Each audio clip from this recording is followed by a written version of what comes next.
มาเสริงข้าฮบทบข้าใจเปล่าเรื่องในขนมมันก็แต่มีลองอันมาลัดออกเมื่อว่านั้นขนาดลองลัดสนุกลองอันพระเป็นเจ้ามาสะสมบารมีในขณะก็ทอมด้วยสมกันข้ากูก็ขณะไว้เสและไว้เสนางผีนั้นอ่อนลัดสนุกมานอนแต่ตนไม่เย้าในขณะซ้ำเพอก็ไม่ตื่นมากครับเพอตื่นมาเย้าสัก ว่าก็ไม่เดินทางกว่าหาสมหมู่วานก็ว่าเหยากว่าซ้ำกว่าเฮ็ดกระต้อมเหอยู่ไว้ต้อมเมืองเท่านั้นก็ว่าเพิ่ก็ไม่คนเอาคำอันมาซิมวันซิมเมืองอันตีเมืองของราชนกในขณะยากกว่าซ้ำรู้เสียงการสุดมนต์ว่าประกาศหาคนมาปูดเตียนในก็มีลูกยิงเจ้าถ้ามีลูกยิงสาวก็หนึ่งในกระบะเพิ่ก็ไม่ ประกาศหาเขาว่านะว่าหามาต่อใจหลายก็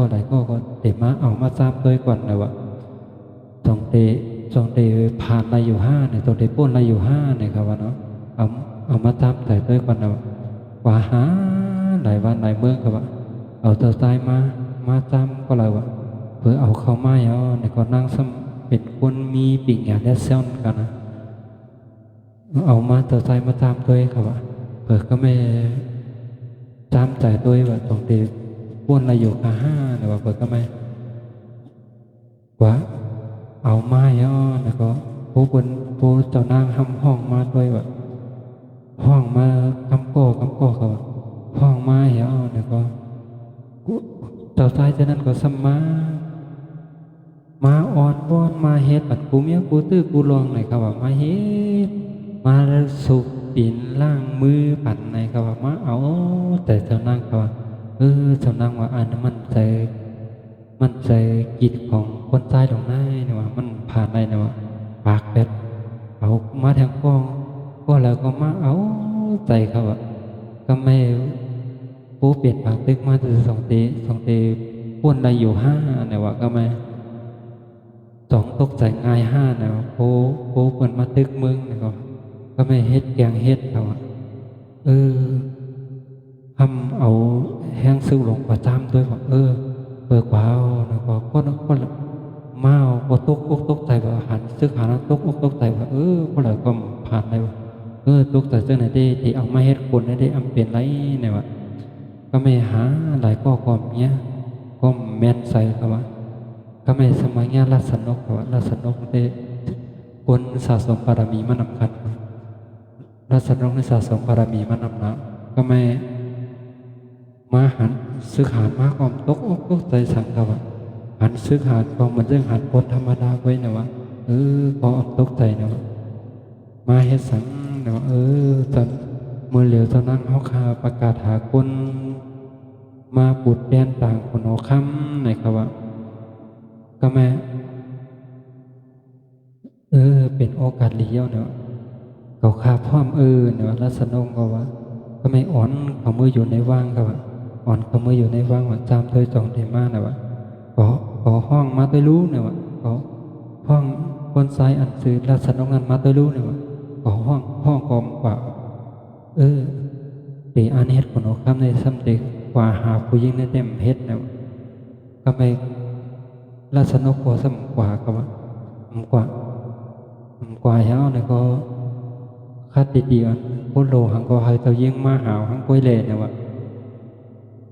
คนใจก่อนในที่มันเป็นตัวเก่าจิตใจอันแก่นแข็งได้นะคนใจก่อนในที่ข้อที่หนึ่งผ่านเอาก็ไม่มาแทงข้อที่สอง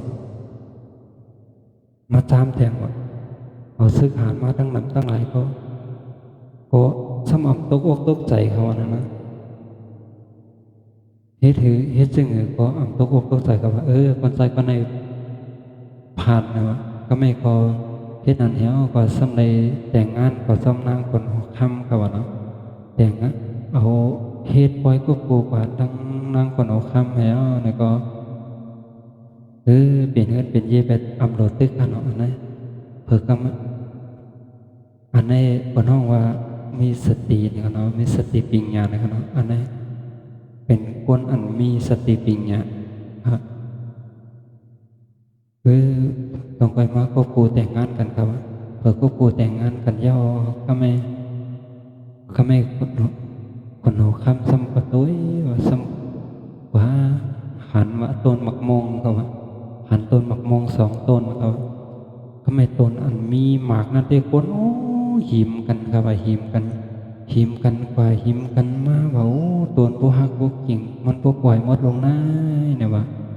เพื่อก็ไม่ซ้ำกว่าหันแม่นอันมีหมากมีผลนั่นต้นไม้ในสงบสงัดเอามีเผิงมายุงมีเผิงมาเข้าพอมันมีหมากนั่นนะวะเพศนั้นก็ตัดสินใจออกบวชเป็นกันนั้นออกบวชนางหอคำในก็อกใจว่าห้องให้ก็ว่าอำไข่ปันกว่าก็ว่านั้นเนาะ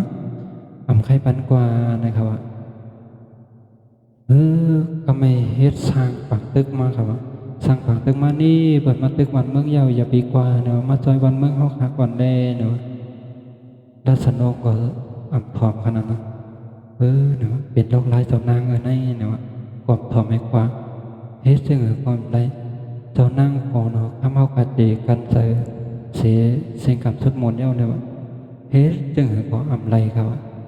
ดัชนกก็ว่าบ่อยู่ของเรือนเต็มเป็นไรนะเนี่ยก็ออกบวชไปทั้งขนาดนั้นเขาไม่ได้โสดเขายามสิมองโดดแดงชีวิตมองถึงกันขึ้นในกันเนาะพวกสาวๆรูปภาพเขาเป็นวงนั่นก็ที่เขามาตัวรายการเขาเป็นสายบันเทิงในกันเนาะเขาไลฟ์สดทาง TikTok ครับฝากติดตามเขาของกันเนาะทาง Facebook YouTube แล้วก็ TikTok ในกันเนาะทาง Facebook ผ่านสื่อห้องสายเป้าแดงเป็นดิกใต้กันเนาะทาง TikTok ก็สื่อห้องสายเป้าแดงเหมือนกันค่ะแต่ว่าเป็นดิกใต้เลยดิกไทยในกันเนาะดิกใต้อยู่ด้านหน้าดิกไทยอยู่ด้านหลังในกันเนาะทาง YouTube ก็ซ้ำเป็นไวลิกอังกฤษในคณะของพ่อคณะฝากติดตามกันว่าปองคาของพ่อคณะ